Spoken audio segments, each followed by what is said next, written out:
तो आज हम बात करने वाले हैं कि गमले में खाद डालने का सही तरीका क्या है।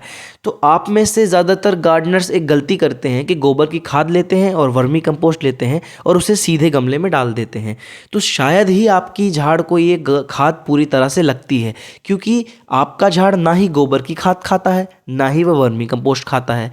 जिस प्रकार से आप कच्चा खाना नहीं खाते, आपकी मम्मी जो है उसे पका कर आपको प्रोसेस कर कर देती हैं, फिर आप उसे खाकर और हेल्दी बनते हैं। इसी प्रकार से झाड़ की जो मम्मी है, मतलब मिट्टी है, वह उसे पकाकर उसे देती है। तो मिट्टी में मौजूद सूक्ष्म जीवाणुओं की एक संख्या होती है जो इस गोबर की खाद या फिर वर्मी कंपोस्ट को छोटे छोटे सूक्ष्म तत्वों में तोड़ती है, जैसे जिंक, फास्फोरस, यूरिया, सल्फर, और फिर ये झाड़ उसे कंज्यूम कर पाता है। तो हमारे गमले में मौजूद मिट्टी बहुत ही कम मात्रा में होती है, तो सूक्ष्म तत्वों की और सूक्ष्म जीवाणुओं की भी बहुत कमी होती है उसमें, जिस कारण से गोबर की खाद या वर्मी कंपोस्ट पूरी तरह से टूट नहीं पाती। तो हमने क्या किया, हमने 20 दिन पहले ही मिट्टी में गोबर की खाद को दबाकर रख दिया और इसे नमी बनाकर रखा। तो जो टूटना था, जो गमले में आकर उसे टूटना था सूक्ष्म तत्वों में, वो पहले ही टूटकर छोटे छोटे खाने में तब्दील हो गया। मतलब हमारा खाना पहले से पका हुआ है। अब हम जब भी पका पकाया खाना डालते हैं तो इसका पहला फ़ायदा क्या होता है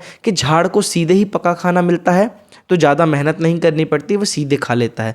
दूसरा फ़ायदा क्या होता है कि हमारी जो मिट्टी है 60%, वो भी पूरी की पूरी खाद में कन्वर्ट हो चुकी है। तो एक मुट्ठी जो हमारी 40% खाद थी, वो अब 100% पूरी खाद बन चुकी है। तो हम इसे ज़्यादा से ज़्यादा गमलों में डाल सकते हैं।